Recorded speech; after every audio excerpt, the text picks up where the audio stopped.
lo dijo en la primera hora.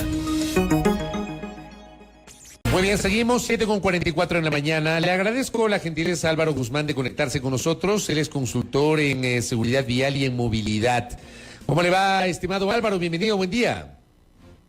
Muy buenos días, Fabricio. Muchísimas gracias por la invitación. Un gran saludo. A usted por la gentileza de atendernos en esta mañana. A ver, el año se está terminando. Esta es la última semana del 2022. En el balance, este ha sido otro año de muerte, de siniestros, de una alta tasa de siniestralidad en las calles y en las carreteras ecuatorianas, o la situación está evolucionando favorablemente. Le pregunto, Álvaro. Entonces, la respuesta sencilla es, seguimos una misma tendencia que se ha venido dando desde hace algunos años, Fabricio. Lastimosamente en el Ecuador no ha existido una política sostenida que nos ayude a reducir estas cifras. Y esto, además, no es parte importante de los planes ni del Plan Nacional de Gobierno, ni de los planes seccionales de los gobiernos municipales. No es una prioridad, no hay financiamiento, no hay estrategia, no hay política, y eso se ve reflejado en las cifras. Nosotros hemos tenido durante los últimos 10 años una reducción en la accidentabilidad, eso no hay como negar. Ha existido una reducción en la accidentabilidad. Sin embargo, hay menos accidentes, pero son más mortales. Y los números de personas que padecen o que sufren lesiones se mantienen más o menos en 2.100, 2.150 fallecidos anuales. Y esto se sigue manteniendo, básicamente por lo que le digo, no existe ninguna estrategia, ninguna política, no existe financiamiento para combatir esta realidad. Álvaro, muy buenos días. Les saluda Belkis Sánchez. Sí, un poco para profundizar en este análisis, yo quería poner sobre la mesa las cifras de la misma Agencia Nacional de Tránsito. Se indica que de enero a noviembre de este año en el Ecuador se registran alrededor de 19.742 accidentes de tránsito versus los 21.352 que se registraron en el mismo periodo en 2021. Así lo recoge el portal Primicias. Si bien el hecho de que existan normativas, leyes no es lo único, no es suficiente, sí que se había creado expectativa en su momento por las reformas a la ley de tránsito. ¿Qué pasó con su aplicación desde su puesta en vigencia? Perdón, y más allá de eso, profundizar en esto que usted acaba de señalar, en el hecho de que no ha existido una política sostenida que ayude a reducir la cifra de siniestralidad en el país. Sí, Belkis, efectivamente se promulgó una nueva ley de tránsito hace ya más de un año. El Ejecutivo tenía 6 meses para expedir el nuevo reglamento y lastimosamente hasta el día de hoy no tenemos un nuevo reglamento. Ha existido un esfuerzo muy grande por parte de la sociedad civil, principalmente en trabajar ese reglamento. Hay ya propuestas desde la sociedad civil muy claros y muy concretos sobre cómo debe ser ese reglamento, pero esa es una función que es exclusiva del Ejecutivo. Y lastimosamente hasta el día de hoy no tenemos un reglamento. Entonces tenemos ahí un limbo jurídico, por decirlo de alguna forma, porque necesitamos tanto reglamento para la ley de tránsito como algunas modificaciones al COIP que van directamente relacionadas a la nueva ley que tienen que ser modificadas. Y eso no se ha hecho. Definitivamente ahí hay un problema. Y lo otro, aquí no es un problema muy complejo de resolver, porque ya se sabe lo que se tiene que hacer, es muy claro todo lo que se tiene que hacer. Y en el Ecuador ya se tiene un manejo bastante bueno de cifras que nos permiten saber dónde ocurren los accidentes, quiénes son los mal llamados accidentes. Yo cometo ese error también mucho porque los accidentes primero son una cosa que no se puede prevenir. pero en este caso, en los incidentes viales, son prevenibles casi el 100% de estos. Entonces, si nosotros ya sabemos dónde son, quiénes son los que generan, dónde se generan, la aplicación de la política ya no se vuelve tan complejo y toda esa información ya se tiene. Son básicamente la gran mayoría, más del 70% de estos incidentes se dan en 6 provincias, en las capitales provinciales, en las áreas urbanas de las capitales provinciales. Son por exceso de velocidad principalmente.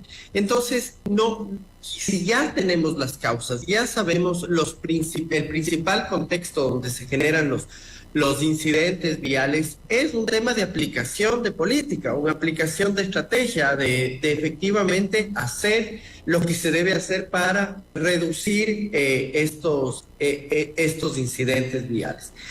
A eso me refiero yo, porque no hay unas políticas sostenidas. Solo para darle un ejemplo, esta del 2021 al 2030 es la segunda década de acción de las Naciones Unidas y de la Organización Mundial de la Salud para reducir las muertes en incidentes viales en al menos del 50% con respecto al año base, que es el 2010. Pero en el plan de gobierno del gobierno actual, en estos primeros 4 años, apenas tiene como objetivo reducir el 0.6% de los fallecidos. El 0.6 puntos los fallecidos. Entonces, realmente no hay ni siquiera una meta que vaya acompañado con esos objetivos que tenemos como país ante las Naciones Unidas y la Organización Mundial de la Salud, que son vinculantes porque somos nosotros firmantes de todos estos tratados. Entonces sí creo que, y además de esto, ¿no, Fabricio? Y aquí sí hay que hacer un mea culpa. Normalmente estos temas nos llaman la atención al final del año, cuando tenemos que cerrar el año, o cuando hay un incidente grave de un bus, ¿no? Cuando hay algunos fallecidos de transporte público. Pero al día en el Ecuador se están muriendo entre 6 y 9 personas diarias. O sea, este es un tema que debería estar en boca de medios, en boca de los generadores de opinión, todos los días, porque es una tragedia lo que estamos viviendo en el Ecuador, y esto tiene que generar suficientes voces para generar la presión que se requiere para que los tomadores de decisión y los hacedores de la política pública efectivamente tomen las medidas que se tienen que tomar. Usted decía que el Estado no ha hecho lo que corresponde. ¿Qué es lo que tiene que hacer el Estado? Y aquí hay que definir algunos niveles. Por un lado, el Estado central a través de la Agencia Nacional de Tránsito. Por otra parte, los gobiernos locales, las municipalidades que tienen la competencia del transporte terrestre, tránsito y seguridad vial. Hay estas municipalidades que tienen las 3 competencias.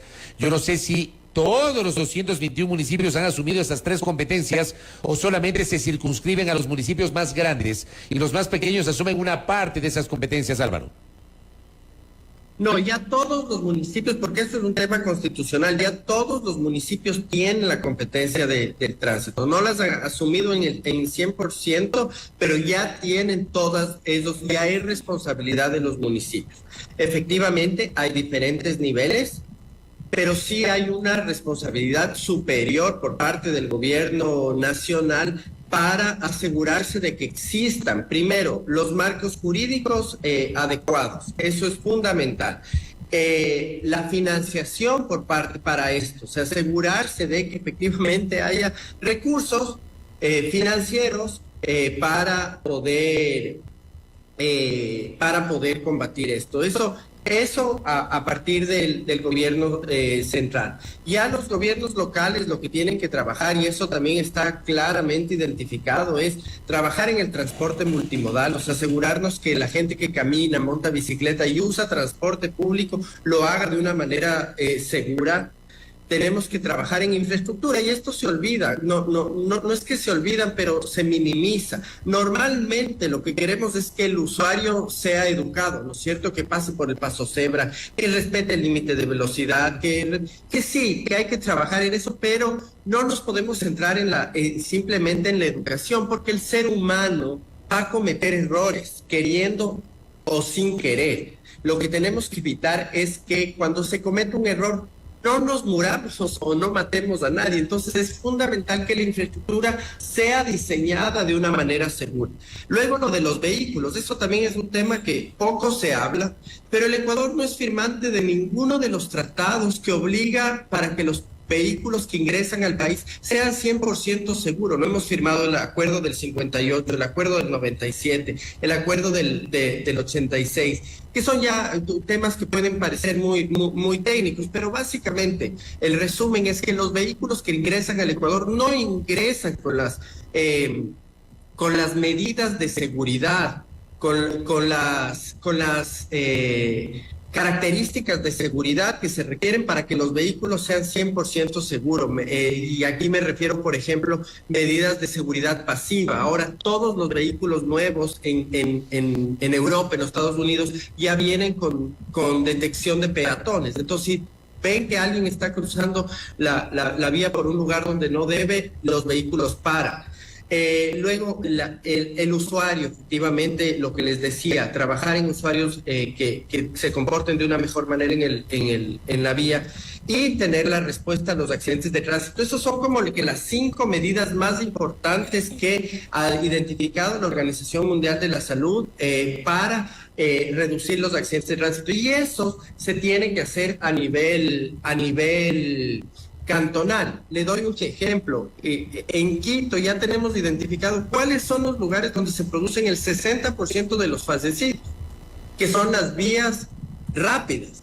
Básicamente la Simón Bolívar. Sabemos que en la Simón Bolívar se producen la mayor cantidad de incidentes viales de fallecidos, pero no tenemos un plan, una estrategia de qué hacer en la Simón Bolívar. Ya son décadas donde la gente se muere todos los días de la Simón Bolívar y no hacemos absolutamente nada. O sea, esa inacción también es responsabilidad directa de las autoridades locales. Y ejemplos como el de la Simón Bolívar podemos encontrar en varios cantones del país. Ahora bien, Álvaro, además de estos 5 aspectos que se deben considerar, como los ha citado, lo común es oír que se endurezcan las sanciones, cuando esto no constituye en sí mismo una solución de fondo. Y particularmente si esas sanciones, por más duras que sean o más blandas que sean, no, efectivamente muy pocas veces tienen efecto. Ya veíamos, recién salió un artículo en un medio en el Ecuador que demostraba que apenas el 6% de los casos donde ha habido una persona que fallece, efectivamente llegan a términos. El 94% de los casos no son atendidos, no son debidamente diligenciados por parte de los jueces. Entonces, si la persona que comete un crimen, porque realmente es un crimen, ¿no? O sea, si es que vamos con exceso de velocidad y matamos a alguien por ese exceso de velocidad, o conducimos bajo el efecto del alcohol y matamos bajo el efecto del alcohol, eso ya se convierte en un crimen realmente. Pero no tenemos ni la voluntad por parte de los jueces, ni las capacidades generadas para asegurarnos de que esos incidentes lleguen a un término. Y luego son todos los problemas de falta de recursos por parte de las familias. Las familias ya se cansan, porque imagínese lo que es usted después de perder un familiar, un ser querido, tener que ir bajo todo el suplicio que significa estar en las cortes en el Ecuador. Entonces, toda la suma de todo eso termina en que estos casos no son atendidos. Entonces, si es que hay leyes, sí, tienen que ser fuertes. Tienen que realmente ir acompañadas con la severidad del incidente. O sea, si es que cometí si es que tuvimos un accidente por exceso de velocidad y esto mata a alguien, eso tiene que ser castigado de una forma muy, muy severa. pero si es que las sanciones no llegan, no son seguidos los procesos, efectivamente no llevan a ningún resultado. Álvaro, la ingeniera Paola Carvajal está en sintonía. Ella en su momento fue directora de la Agencia Nacional de Tránsito y también ministra de Transporte y Obras Públicas, y me dice, aportando a lo que señala Álvaro Guzmán en la entrevista respecto de la falta de política pública sobre seguridad vial, Paola añade que solo hay 2 municipios a la fecha que tienen una ordenanza específica de seguridad vial que fue gestionada a través de nuestra Fundación Ciudadana de Movilidad y Seguridad Vial, El Triunfo y Milagro. Con esta ordenanza al menos ya hay un marco jurídico sobre el que cada municipio se compromete a actuar. ¿Qué le parece a usted este aporte? Sí, efectivamente, con Paola Carvajal, desde la organización en la que estoy yo trabajando, que es la Asociación Global para Reducir los Accidentes de Tránsito, apoyamos este tipo de iniciativas financiándolas, y efectivamente la fundación que dirige Paola Carvajal desde Guayaquil ha tenido ese acierto de trabajar con estos dos cantones en una ordenanza específica de seguridad vial. Estos son buenos ejemplos, son buenos aportes, y lo que tenemos que buscar ahora es que eso se generalice, a nivel nacional, que no se queden esos 2 cantones, y ese es un gran reto que tiene Paola y que tenemos, porque tenemos que trabajar con la sociedad civil, trabajar con estas organizaciones para que esto se generalice. Son buenos ejemplos, son buenas prácticas. Son 221 cantones, nos faltan 219 a los que tenemos que llegar con estas muy buenas iniciativas. Oiga, bastante falta. Acá Andrés Reliche, en cambio, quien le envía un abrazo, mi colega y amigo, dice, las motos son un problema. Mejor dicho, quienes conducen las motos. Parece que a ellos nadie los controla o la ley de tránsito no existe para ellos, pues si respetan flagrantemente las normas, Álvaro. Sí, Fabricio, son los usuarios vulnerables de las vías, definitivamente. Son 3 tipos, son los usuarios de las motos, los motociclistas, los usuarios de las motos, los peatones y los ciclistas, quienes sufren el mayor número de fallecimientos. Ya, si sumamos nosotros estos 3 actores, son más del 60% de los fallecidos los que se generan. Entonces, no es que no hay normas, existen las leyes, sino que es más difícil aplicarlos en este tipo de vehículos. Pero aquí también hay un tema, y hablábamos de vehículos más seguros. ¿Sabía usted que para las bicis eléctricas en el Ecuador, cuando son urbanas, ya tienen que entrar con un dispositivo que les limita la velocidad a 25 kilómetros por hora? Que está bien, no me parece mal. Pero las motos, a pesar de que son los que más fallecidos generan, no tienen ningún tipo de límite de velocidad. No existe ningún tipo de control de velocidad máxima a la que tienen que entrar. Entonces, ¿por qué no tenemos esa misma capacidad que tenemos para regular las bicicletas eléctricas, para regular las velocidades máximas de las motos? Si estos vehículos están andando principalmente en áreas urbanas, y las áreas urbanas claramente identifican que la velocidad máxima es 50 kilómetros por hora, ¿por qué no tenemos motos que pueden alcanzar los 180, 220, 240 kilómetros por hora en las áreas urbanas? O en las carreteras, donde la velocidad máxima es de 100 kilómetros por hora, 110 kilómetros por hora. ¿Por qué no existe ningún tipo de limitante para la velocidad de estos vehículos? Entonces, sí, definitivamente los usuarios de estos vehículos tienen que tener un comportamiento distinto, pero también por parte de los fabricantes y por parte de los importadores también podrían poner su grano de arena en esta tragedia que está sucediendo en el país. Entonces, es un problema complejo el de las motos, y es nuevo además porque no existía antes de la pandemia. Era un número importante, pero no tan grande como después de la pandemia, donde la gente se volcó a utilizar con muchísima más frecuencia la moto. Y tenemos que definitivamente poner manos sobre el asunto, porque si no, esto se nos va a ir de las manos. No sé si ha visto usted los datos de nuestro vecino país en Colombia, donde el tema de motos es ya realmente un tema que sobrepasa, ¿no? Entonces sí creo que nosotros estamos a tiempo de tomar medidas importantes para que no nos suceda lo que vemos en otros países. Y lo último, Cilia Morales acá nos escribe y nos dice, no se habla tampoco de incentivos para conductoras responsables. Yo no sé si eso, digamos, hace sentido, tomando en cuenta que bueno, el cumplimiento de la ley es una obligación de todos nosotros, ¿no, Álvaro? Sí, Fabricio. Sí, el tema cultural, el tema de educación es importantísimo, es fundamental, pero no nos podemos quedar en eso. Eso viene mucho después de tomar las medidas que se tienen que tomar. Los municipios tienen que trabajar, y voy a insistir en esto porque es fundamental, en el transporte multimodal y planificación del uso del suelo. No podemos seguir teniendo ciudades que se expanden cada vez más. Las ciudades tienen que concentrarse, tienen que ser mucho más densas, por un lado, para que el transporte multimodal sea más fácil, es decir, que sea más fácil caminar, que sea más fácil montar bicicleta, que sea más fácil usar transporte público. Eso es responsabilidad exclusiva de los municipios. Luego, que esa infraestructura sea segura, que sea orientada a la seguridad vial. Le voy a poner un ejemplo sencillo, Fabricio. Por ejemplo, los balcones. A nadie se le ocurriría construir un balcón sin una baranda, ¿no es cierto? Porque si no ponemos baranda, la gente se va a caer. Lo mismo tiene que suceder en la seguridad vial. Nosotros tenemos que generar infraestructura que en el momento que alguien entre a utilizar esa infraestructura, no se muera, no se mate. Y eso nuevamente es exclusiva responsabilidad de los municipios. Si nosotros trabajamos en esos dos, y bueno, luego el tema de los vehículos seguros y la respuesta de los accidentes que ya mencioné antes, si trabajamos en esos temas, créame, Fabricio, que podemos reducir significativamente estos números. Y un tema que no hemos topado, pero que es fundamental, es controlar la velocidad. Y la velocidad se controla principalmente con el diseño de la infraestructura, que por más que queramos acelerar, la vía no nos permita.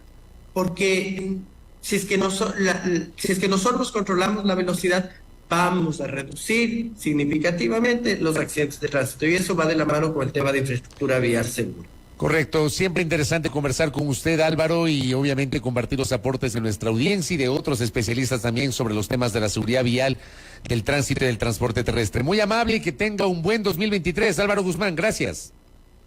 Gracias, Fabricio. Igualmente ustedes, un buen año y un año sin incidentes y muertes en las vías. Ojalá, sería lo ideal. Gracias, Álvaro Guzmán, quien es consultor en temas de movilidad y también de seguridad vial.